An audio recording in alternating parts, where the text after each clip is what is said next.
아스널10이 한국에서 살아날 조짐이다. 아스널10이란 말 그대로 무장을 잔뜩 실은 함정. 미국에서 지난 1988년 함정에 대한 개념이 처음 소개된 뒤 논의 끝에 1995년 본격적으로 건조가 추진됐으나 의회의 반대에 밀려 요란한 소리만 남긴 채 개념 단계에서 사라진 군함이다.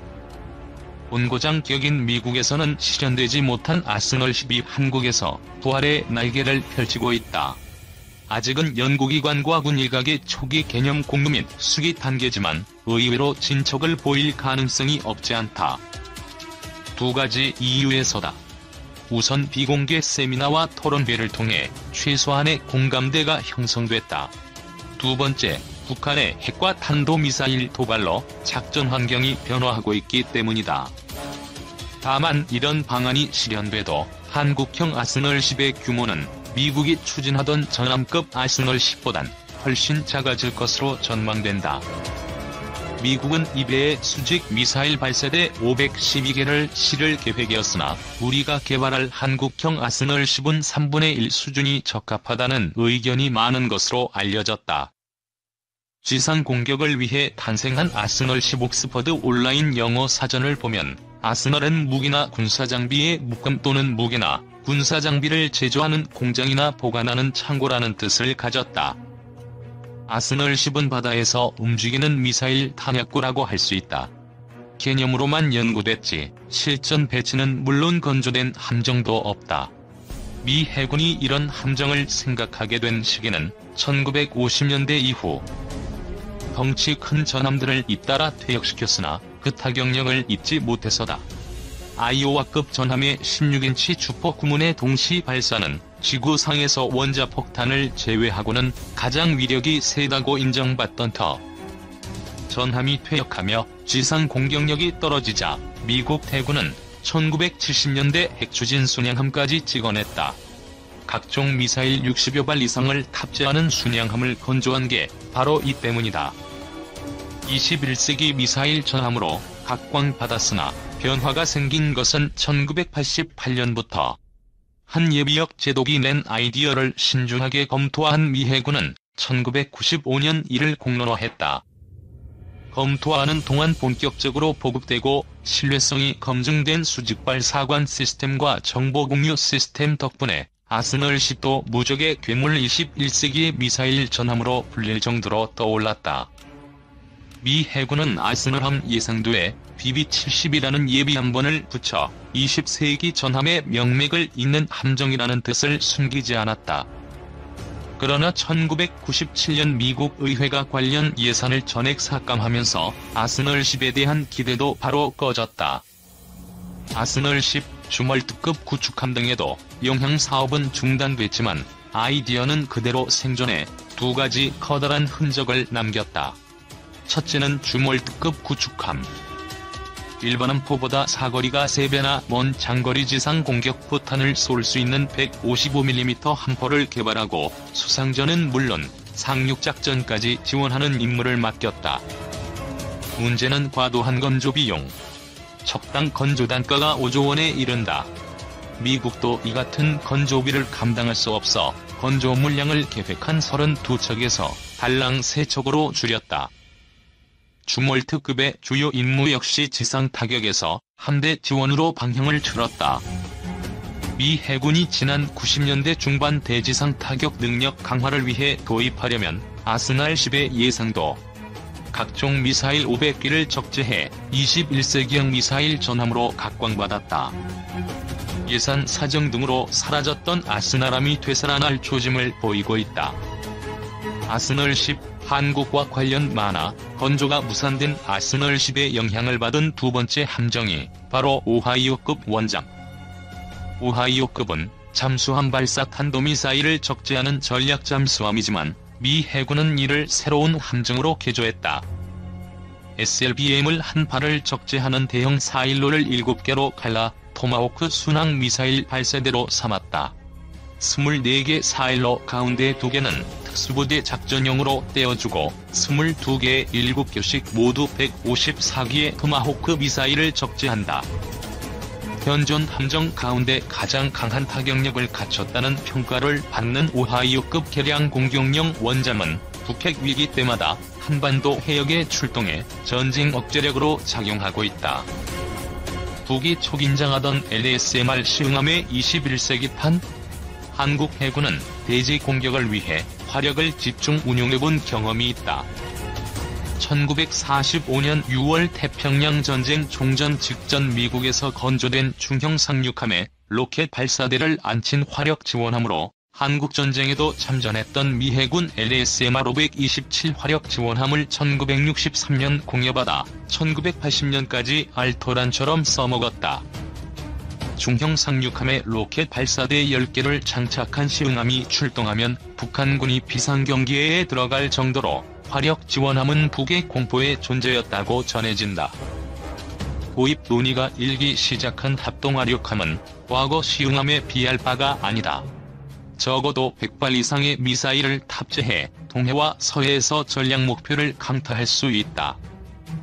해군은 극도로 말을 아끼고 있으나 1000개를 넘은 것으로 알려진 북한의 핵과 미사일 기지를 효율적으로 잡기 위해서는 건조와 배치가 시급한 것으로 보고 있다.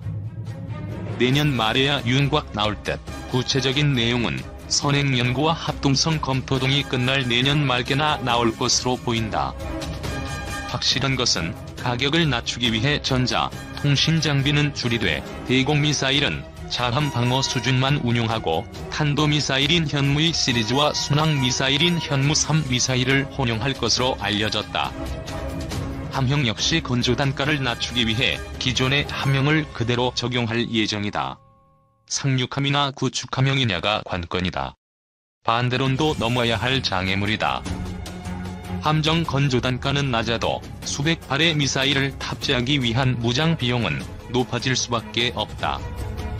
중국도 아스널급 개발 아스널 10에 대한 한국, 미국, 중국 간 경쟁도 지켜볼 만한 사안이다. 중국도 아스널함에 관심을 표명하고 나섰기 때문이다. 서울경제신문 자매제인 포퓰러 사이언스지에 따르면 중국이 아스널 10으로 구상 중인 새로운 함정의 배수량만도 약 2만 톤. 한국에서 거론되는 함형보다 최소한 2에서 3배 크다.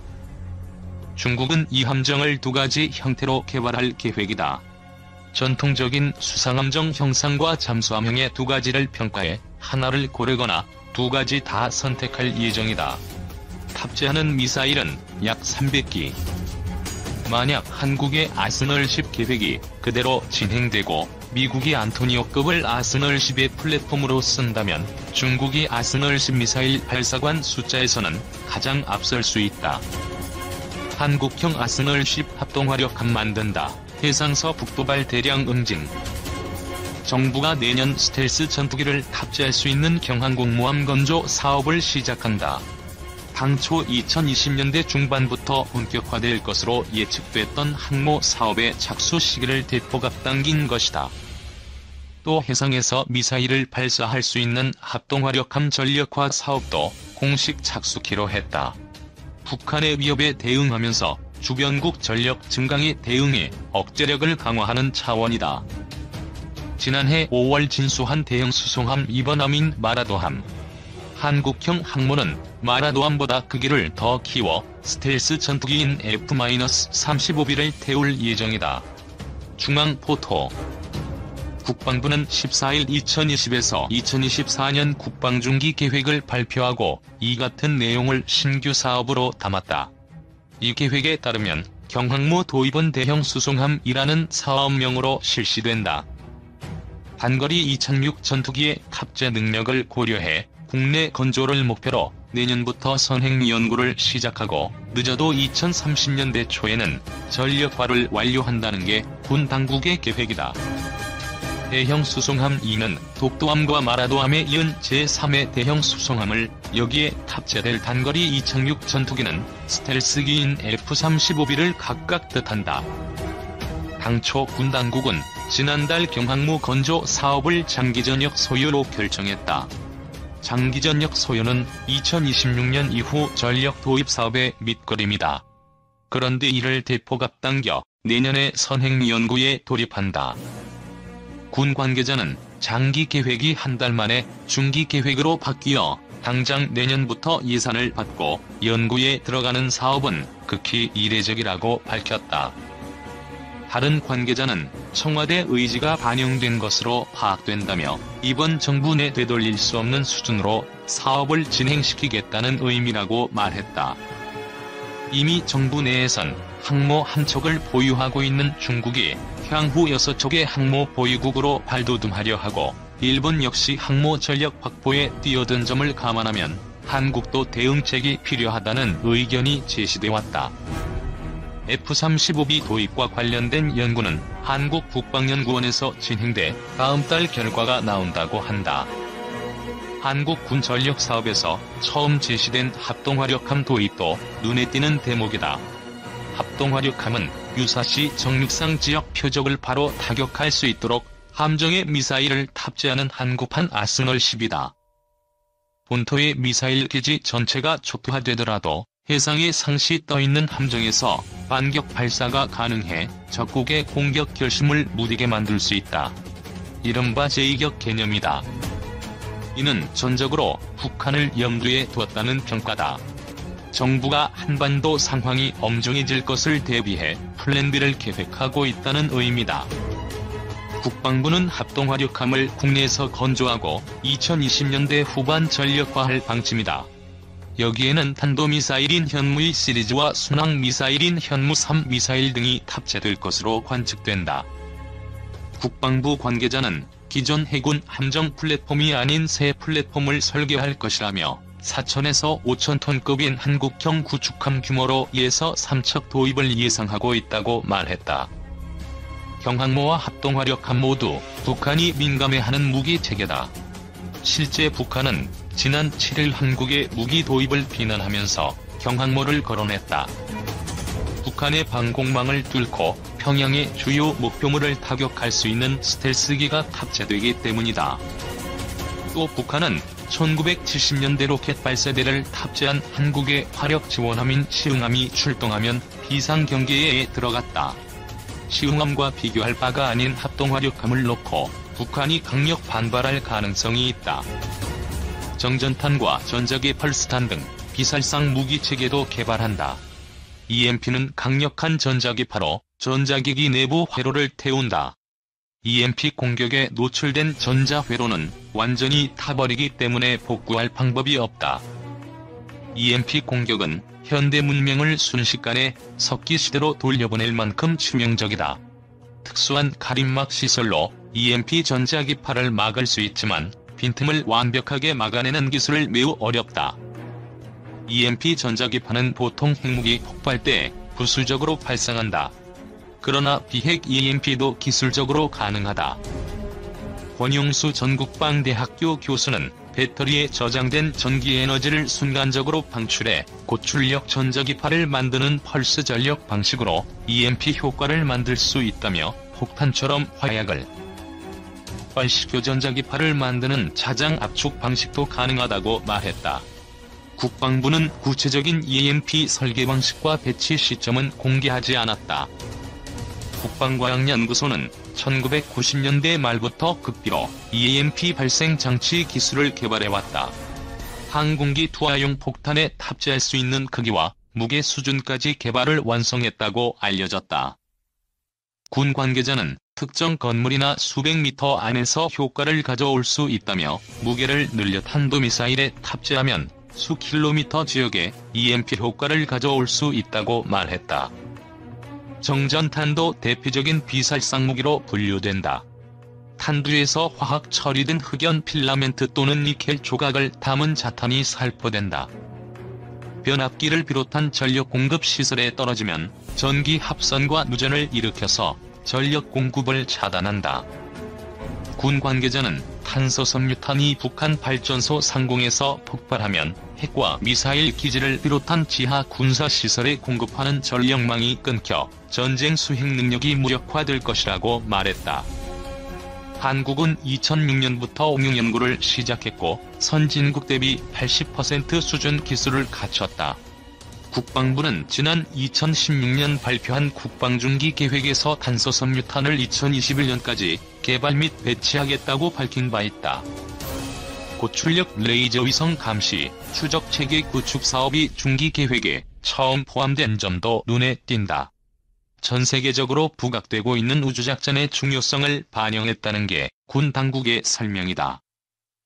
해당 무기체계는 한반도 우주상공을 떠다니는 타국 위성을 감시, 추적하고 기술 수준에 따라선 레이저로 이를 무력화하는 기능까지 갖는다.